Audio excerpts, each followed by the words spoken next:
함께 여행하는 것이 있고요. 또 혼자 여행하는 것이 있습니다. 이 두 여행 방법에는 다 장단점이 있다고 생각을 합니다. 개인적으로 저는 혼자서 여행을 잘 하는 편입니다. 하지만 그래도 제 경험을 놓고 보면은 혼자 여행하는 것보다 함께 여행하는 게 더 좋은 것 같습니다. 그런데 조금 전에 말씀드린 것처럼 혼자 여행하는 것의 장점은 몇 가지가 있는데요. 예를 들어서 여행하다가 걷다가 쉬고 싶을 때 쉴 수 있습니다. 같이 여행하는 일행의 눈치를 보지 않고 뭐 그 자리에서 몇 시간이고 쉴 수가 있습니다. 그리고 나는 지금 안 배고픈데 시간이 돼서 밥을 먹어야 할 때가 있습니다. 함께 여행하면 꼭 그래야겠지만 혼자 여행할 때는 뭐 안 배고프면 저녁에 늦게 먹어도 상관이 없는 것이죠. 여러분, 저는 여행을 하면서 공항에서 잠을 잔 적이 많습니다. 공항에 있는 호텔이 아니고요. 공항 바닥이나 의자에 물건을 기대서 잠을 잔 적이 꽤 있습니다. 그것은 이유는 하나죠. 돈이 부족하니까 그렇게 했던 것입니다. 한 번은 친구와 꽤 됐습니다. 오스트리아를 여행을 하고 있었는데 어느 이름 모를 기차역에 내려서 다음 기차를 기다려야 했습니다. 거의 밤 12시인가요? 새벽 1시에 차가 내려서 도착해서 저희가 한 5시간 정도를 기다려야만 했습니다. 그래서 저는 친구에게 잠잘 곳 찾아보자고 했습니다. 그런데 그 역이 실내가 아니라 뻥 뚫린 그냥 기차역이라서 마땅한 데가 없었습니다. 그리고 날씨가 좀 추웠습니다. 그래서 제가 생각한 장소는 바로 전화부스였습니다. 그런데 전화부스도 밀폐형이 아니라 밑에가 좀 떠가지고 바람이 좀 들어오는 곳이었습니다. 친구는 당황스러워했지만 저는 기차 타고 안정을 갖게 해주고 각자 따로 떨어져서 밤을 보낸 적이 있습니다. 그런데 조금 전에 말씀드린 공항에서 잠을 자는 것, 그리고 전화부스에서 잠을 자는 것은 혼자 여행할 때 아니면은 정말 친한 친구와 여행할 때가 아니고서는 하기 어려운 일입니다. 함께 여행하는 것 참 좋지만은 다 한 번쯤은 경험이 있으실 것입니다. 여행하다가 그 사람의 본 모습을 보게 돼서 싸우기도 하고, 제 친한 친구 2명은 멀리 여행 갔다가 친해서 여행을 갔다가 헤어져가지고 헐값질 나가지고 그 남자끼리 같이 갔다가 지금 연락을 거의 안 하는 상태에 있습니다. 여러분, 왜 그렇습니까? 돈 모아서 준비해서 좋은 곳으로 가서 좋은 곳을 보고 즐기는데 왜 그렇게 싸우기도 하고 다투기도 합니까? 이유는 확실하죠. 서로가 안 맞기 때문에 그렇습니다. 제가 조금 전에 말씀드린 것처럼 저는 배고픈데 이 사람은 배가 안 고프고, 저는 이곳이 좋아서 더 오랫동안 보고 싶은데 이 사람은 일정 때문에 딴 데를 가자고 그러고, 그러다 보면은 하나하나 쌓여서 펑 터지게 됩니다. 서로 맞추기가 무척 힘들다는 것이죠. 가장 잘 맞는 그런 사람들이 있을까요? 친한 친구? 어려울 것 같습니다. 아마 친한 친구를 할지라도요. 뭐 가족끼리도 어려울 것 같습니다. 왜냐면은 나와 똑같은 사람은 존재하지 않지 않습니까, 세상에. 신앙생활도 이와 전혀 다르지가 않습니다. 저는 똑같다고 생각을 합니다. 여러분, 우리는 저마다 인생을 살고 있습니다. 저는 뭐 다른 사람들도 다 표현하죠. 인생을 여행에 표현합니다. 어떤 분은 30년 여행을 하고 계시고, 어떤 분은 뭐 50년, 60년, 80년 여행하시는 분들이 있습니다. 어떤 분은 100년 동안 여행하시는 분이 있으시죠. 그리고 그 여행을 끝마치시게 됩니다. 모든 사람들은요. 이 하나님과 함께 우리는 인생의 긴 여행을 합니다. 이것을 놓고 우리는 신앙생활이라고 부릅니다. 믿음생활이라고 부릅니다. 그런데 여러분, 그 긴 여행이 하나님과 함께하는 여행이 여러분 좋고 편하십니까? 물론 좋은 점도 참 많지만은 상당히 어려운 부분이 많습니다. 만약에 하나님과 여행하는 게 정말 식을 죽 먹는 것처럼 쉽다면은 예수님께서는 구원받을 자가 정말 적다고 하지 않으셨을 거예요. 구원받는 것이 좁은 길로 가서 좁은 문으로 들어간다고 말씀하지 않으시고, 얘들아, 구원받는 것은 정말 쉬운 거야. 하나님과 동행하는 것은 엄청 쉬운 거라고 말씀하셨겠지만은 그렇게 말씀하지 않으셨습니다. 그 이유는 역시 하나님과 저희가 많이도 다르기 때문에 그렇습니다. 하나님께서 우리를 이해해 주시기도 하지만 기본적으로 우리가 하나님께 맞춰가야 하는 부분이 상당히 많습니다. 그래서 힘들어요. 제가 수도 없이 하는 이야기입니다. 운전대를 잡고 화가 많이 날 때가 있지만 항상 하나님 말씀하시죠. 얘야, 너가 양보해야지. 너가 먼저 화내지 말아야지. 너가 먼저 말을 좋게 해야지. 근데 그것이 하루 이틀이죠. 그래서 우리는 왜 그렇게 우리가 착하게 살아야 되는지, 왜 우리가 그렇게 양보하면서 살아야 되는지 답답해합니다. 그리고 성경을 읽다가 신앙생활을 하다가 또 이 사회를 보다가 의문을 품게 됩니다. 과연 하나님은 계시는 걸까? 과연 하나님은 오르신 걸까? 라고 하면서 그런 의심이 쌓이다 보면 결국에는 하나님과의 동행을 멈추게 됩니다. 나 하나님 더 이상 못 가겠어요. 하나님이 신인 걸 알겠는데 난 내 길 갈게요. 그리고 어떤 분 얘기하죠. 하나님이 있는 것도 믿어지지 않아요. 나 혼자 착각을 한 것 같아요. 라고 하나님과 결별할 때가 있습니다. 그래서 인생의 여행을 혼자 하곤 합니다. 오늘 본문의 이야기는 잘 알려진 노아의 방주 이야기입니다. 세상의 모든 사람들과 동물들은 홍수로 인해서 멸망을 받게 되었지만은 노아와 그의 가족만은 구원을 받게 되었다는 이야기입니다. 영화로도 참 많이 만들어졌죠. 그것은 하나님의 입장에서 노아만큼은 구원해주고 싶으셨기 때문에 그렇게 되어진 것입니다. 노아까지 죽지 않았던 것이죠. 그럼 노아는 과연 어떤 사람이었기에 하나님께서 구원해주고 싶은 사람이었을까요? 본문에 나와 있습니다.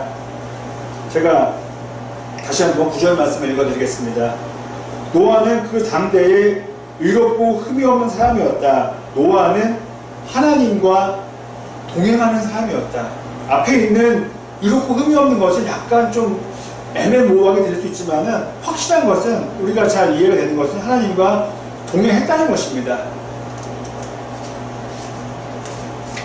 뭐 영어로 이렇게 표현할 수 있을까요? He was with God. 하나님과 함께 있었다.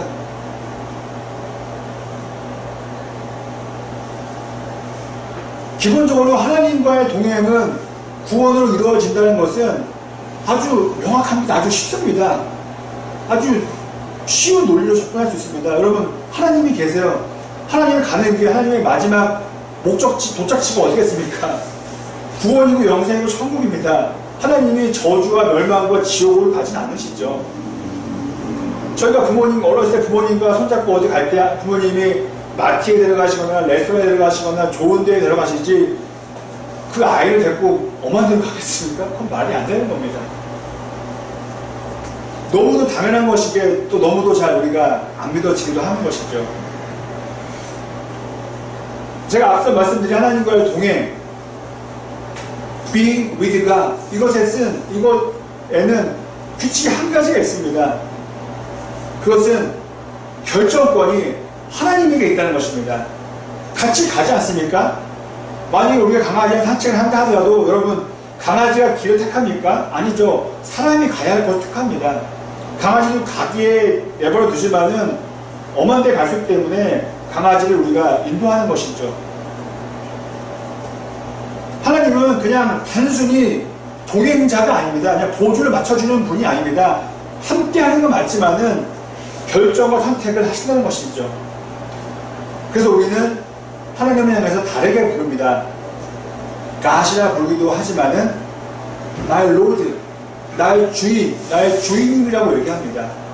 여러분, 강아지와 제가 있어요. 로드는 누굽니까? 저예요. 제가 주님이고 제가 주인이에요. 주인님의 악자가 주인이지 않습니까? 강아지가 로드가 될 수는 없습니다. 하지만 너무도 사랑스럽기 때문에 가족처럼 여기는 것이죠. 만일 하나님과 동행한다고 하는데 내가 정해요. 내가 결정해, 내가 판단하고, 그렇다면은 하나님은 주인이라고 부를 수가 없는 겁니다. 내가 주인 되는 거예요. 내가 주인 되는 거예요. 하나님은 그냥 뭐 동료 아니면 뭐 함께하는 분 이것밖에 안 되는 것입니다. 이 주님이라는, 제가 수도없이 말씀드리는 이 주님이라는 설정이 우리에게 온전히 형성되어 있지 않기 때문에 하나님과 동행하기가 어려워지게 되고, 그래서 신앙생활이 어렵게 느껴지는 것입니다. 하나만 예를 들어보겠습니다. 저희가 단체 여행을 간다고 한번 생각해 보십시오. 저희 모두가 가본 적 없는 나라입니다. 또 위험할 수 있는 국가입니다. 그렇다면 우리를 인도하는 가이드가 있는 것이죠.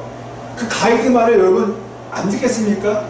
어느 지역에는 대중교통이 없다고 생각해 보세요. 가이드를 놓치면 버스를 놓치고 그럼 우리는 숙소에 갈 수가 없고 위험에 처하게 됩니다. 그렇다면은 가이드만을 쫓아다니게 되는 것이죠. 만약에 그렇지 않다면은 자유여행이 되는 거죠. 가이드가 필요 없는 것이죠. 여러분, 하나님은 누구십니까? 성령님은 누구십니까? 예수 그리스도 누구십니까? 구원자 창조주다 맞지만은 그와 동일한 것은 주님, my Lord라는 것입니다. 제가 앞서 친구와 어느 기차역에서 하룻밤을 보낸다고 말씀드렸습니다. 전화 부스에서 말입니다. 만약 친구가 저를 믿지 못했어요. 그랬더라면 친구는 혼자 밖에 역을 나가서 숙소를 찾았을 것입니다. 그리고 아니면은 억지로 그 다음 기차를 그 안에서 기다렸겠지만은 그 이후로, 그 여행 이후로 친구와 저는 멀어지게 되었을 것이죠. 저 고집스러운 놈, 저 고집불통, 지만 아는 놈, 너는 잘 수 있어, 나는 못 자, 나는 그런 거 싫어 라고 해서 친구와 안 만날 수 있는 것이죠. 하지만 지금까지도 가장 가까운 친구를 지내고 있습니다. 바로 저를 믿었기 때문에 그 여행에 함께 할 수 있었고, 그 일정을 친구가 함께 따라 주었던 것입니다. 노아는 방주 이런 거 우리가 내려놓고요, 가장 먼저 우리가 붙잡아야 할 것은 노아는 하나님을 주님으로 여기고 믿었다는 것입니다. 주님입니다. 그럼 무엇입니까? 여러분, 계속적으로 예를 드는데요, 강아지가 주인 말을 못 믿으면 강아지 집을 나가겠죠. 주인을 믿으니까 따라가는 거 아닙니까? 노아는 하나님을 주님을 여기고 그분의 말씀이 맞다고 정답이라고 믿었기 때문에 하나님을 따르고 순종할 수 있었던 것이죠. 그리고 좀 더 넓게 말씀드린다면은 인생의 진리, 우리가 찾고 있는 게 진리 아닙니까? 직장도 있고 배우자도 있고 돈도 있지만은 가장 원하는 것은 삶의 진리이지 않습니까? 과연 무엇이 진리일까? 지금 당연히 바쁘다고 해서 그것을 놓고 있지만은 우리가 궁극적으로 찾고자 하는 것은 바로 삶의 인생의 진리입니다. 그 삶의 진리가 하나님 쪽에 있다고 믿었기 때문에 노아는 순종할 수 있었던 것입니다. 주님이라고 불렀던 것입니다. 그래서 그 당시에 모든 사람들이 하나님을 떠나서도 하나님을 잊고 살았어도 노아만큼은 하나님과 함께 지냈다는 것, 동행했다는 것입니다. 성경에는 노아 홍수 이야기 이전에 노아의 삶이 나와 있지 않습니다. 그가 과연 어떻게 살았길래 하나님께서 그를 사랑했나? 명확하지 않았잖아요. 그는 의롭고 흠이 없다. 너무 애매모호하지 않습니까? 동행했다. 역시 애매모호합니다. 구체적인 어떤 팩트가 없잖아요. 좋은 삶이었나 보다. 이것밖에 없습니다. 하지만 성경의 기록만으로 우리는 충분히 알 수가 있습니다. 그의 신앙과 그의 삶을 충분히 우리는 그림 그릴 수 있습니다. 바로 그것은 그가 만든 방주, 큰 배 하나만으로 우리는 다 설명이 되어집니다. 여러분, 큰 배, 지금도 만들기 어려운 것입니다. 기술이 있기 때문에 그나마 만들지, 기술력이 없다면 큰 배를 만드는 것, 저희가 만든다는 것, 얼마나 걸릴지 모릅니다. 하나님께서 노아에게 큰 배를 만들라고 말씀하셨습니다. 그리고 그 시대도 분명히 홍수가 있었겠지만은 크고 작은 홍수가 생겼지만은 땅을 다 삭힐 정도의 홍수는 없었던 것이죠. 성경에는 안 나와 있습니다. 하지만 하나님께서는 노아에게 큰 홍수가 일어나서 온 땅을 덮을 것이라고 말씀하셨습니다. 우리는 성경을 보니까 이해되고 믿으려고 하지, 노아 입장으로 본다면은 그게 어떻게 여러분 믿어지고 이해가 되겠습니까? 그냥 큰 태풍이 불겠지, 그냥 홍수가 나겠지, 강이 범람하겠지라고만 생각할 수 있을 것입니다.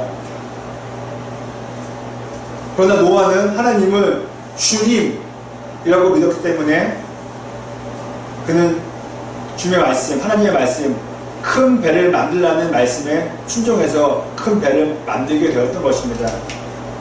믿음을 실행으로 옮겼던 것입니다. 저희들은 잊지 말아야 합니다. 믿음이 실행으로 옮겨지지 않다면 그게 과연 믿음일까요, 여러분? 믿음일 수가 없습니다. 믿음으로 노아는 큰 배를 만들었습니다. 아까도 말씀드렸다시피 엄청난 오랜 시간이 흘렀을 것입니다. 한 10년은 넘었겠죠. 어떻게 보면 뭐 10년 안팎이었지만 뭐 1, 2년 사이에 짓지 못했다고 생각합니다. 그리고 철저히 어디 숨어서 비밀리 하지 않았다면 못했을 것 같아요. 큰 배니까 어떻게 숨겨서 만들었겠습니까? 많은 사람들이 알게 되었을 것입니다. 그러면 사람들이 그것을 보고 어떻게 하겠습니까? 비아냥거리고 모욕하고, 그리고 심지어 어떤 사람들은 와서 흔한 말로 땡판을 부렸던 사람이 있었을 것입니다. 방해했다는 것이죠. 이 모든 것을 다 노아는 견뎌내었습니다. 22절 보면은 노아의 믿음이 진짜일 것을 알게 됩니다. 제가 읽어드리겠습니다. 노아는 하나님이 명하신 대로 다 하였다. 꼭 그대로 하였다. 저는 노아의 이야기를 볼 때마다 제게 항상 묻습니다. 노아는 뭐 의롭고 흠이 없고 동행해서 구원받았는데 그럼 나는 어떨까? 만약에 지금 그런 일이 발생되지 않겠지만 된다면은 과연 나는 하나님께 택함을 받을 수 있는 그런 신앙과 삶을 살고 있는가? 라고 묻게 됩니다. 저는 노아처럼 방주에 들어갈 수도 있게 될 것이고, 혹은 방주에 못 들어갈 수도 있을 것입니다. 그것은 제가 결정하는 것이 아니라 하나님이 결정하시는 것이죠.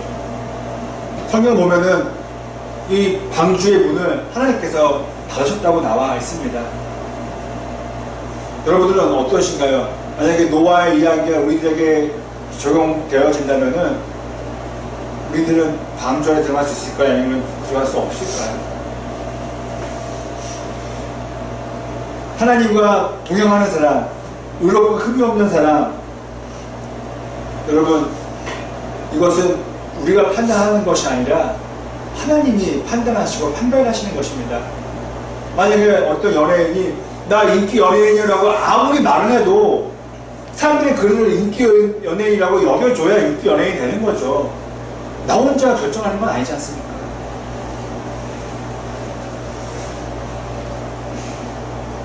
우리는 오늘 본문을 통해서 확실히 알 수 있는 것 다른 한 가지는 이것입니다. 오랜 시간 동안 많은 어려움을 이겨내고 큰 배를, 방주를 만들게 되면은 구원을 받게 된다는 것입니다. 지금 제 입장에서 이런 이야기가 일어나게 됐어요. 방주 이야기 생겼어요. 저를 돌아봐요. 내가 동행하는 목사인가? 내가 하나님 보시기에 의로운 목사인가? 내가 흠한 목사인가? 몰라요. 하지만은 제가 노아처럼 방주를 다 짓게 되면은 그것으로 증명이 되는 것이죠. 아니, 하나님께서 그래 잘 줬어, 너는 가, 그러시겠습니까? 아니죠. 여러분, 우리 그리스도인들은 구원에 대해서 조심히 접근해야 됩니다. 여러분, 우리가 구원받았다, 구원의 확신 얘기하지만은 정작 구원은 누구에게 달려있습니까? 하나님께서 결정하시는 부분입니다. 제가 목사라고 해서 무조건 구원받는다면은 기뻐 춤추겠어요? 아니잖아요. 제가 목사로서 갖고 이렇게 목회하고 있지만은 저 구원 못 받아줄 수도 있어요, 여러분. 제가 판단하는 거 아니지 않습니까? 하나님이 결정하시는 거잖아요. 제가 세이브인데 제가 구원 받는 거, 제가 구원하는 게 아니지 않습니까, 여러분? 여러분, 성경은 확실합니다. 구원은 믿음으로, 신앙으로 받는다고 말하고 있습니다. 어떤 행동이 아닙니다. 하지만 여러분, 이 믿음은 증명되어져야 하지 않습니까? 가짜 믿음일 수 있지 않습니까? 진짜 믿음은 무엇입니까? 노아처럼 큰 배를 만드는 것이에요. 제가 하나님 믿습니다. 저 구원자죠. 그럼 고목사, 너도 노아처럼 큰 배를 만들어. 예, 그건 싫어요. 안 해요. 아니면 하겠습니다 하고 안 한다고 한다면은 그 믿음이 진짜 믿음이겠습니까? 그럼 그 가짜 믿음으로 구원을 받겠습니까? 믿음이 없으면 방주는 결코 만들어질 수 없었습니다. 한 번 더 말씀드리겠습니다. 구원은 방주를 지으려고 하는 설계도만 있다고 되는 게 아닙니다. 아마 설계도와 함께 물속으로 가라앉게 될 것입니다. 그리고 방주를 만드는 현장에 작업복을 입고 옆에 가서 사진 한번 찍었다고 해서 공사현장 왔네요. 건설현장 왔네요. 구원 오케이. 그거는 상식으로 말도 안 되잖아요. 상식적으로 말이 안 되는 거잖아요. 우리가 선거기간 때 정치인들이 어려운 쪽에 가서 사진 찍고 오는 거 하고 저희가 참 착한 일 많이 하다고 우리가 봅니까? 아니죠. 그리고 처음에 방주를 잘 졌어요. 함께 차면서 잘 만들어서 그러다가 어떤 일 때문에 공사를 방주 짓는 것을 멈추고 그 현장을 떠났어요. 돌아오지 않았어요. 그럼 하나님이 문 닫아줄 때 그가 들어갈 수 있겠습니까? 기본적으로 방주 옆에 없는데 어떻게 그가 방주 안에 들어갈 수 있겠습니까? 성경은 끝까지 방주를 만들고 방주 옆에 있었던 사람들만 구원받았다고 말해줍니다. 노아와 노아의 가족만 구원받았다고 말해주고 있습니다. 신약의 내용과 정리해서 이제 말씀드리고 마치겠습니다. 여러분, 예수님을 믿는 사람만, 예수 그리스도를 믿는 사람만 구원받습니다. 이것은 기독교의 진리입니다. 전통으로 아주 만들어진 진리입니다. 이것을 부정할 사람은 아무도 없습니다. 믿음으로 구원받잖아요. 그런데 오늘 구약과 접목해 본다면 이렇게 말씀 것입니다. 그런데 그 믿음은 노아의 방주를 만들 정도의 믿음이라는 것입니다. 너 믿어? 오케이, 나 믿어. 이런 믿음이 아니라는 얘기예요. 그 다음에 그 믿음으로 만드는 방주는요, 여러분, 말로, 생각으로, 계획으로 만들어집니까? 1년에 만들어야지, 10년에 만들어야지. 말과 생각으로 만들어지는 것이 방주가 아닙니다. 방주는 망치와 못으로 만들어집니다.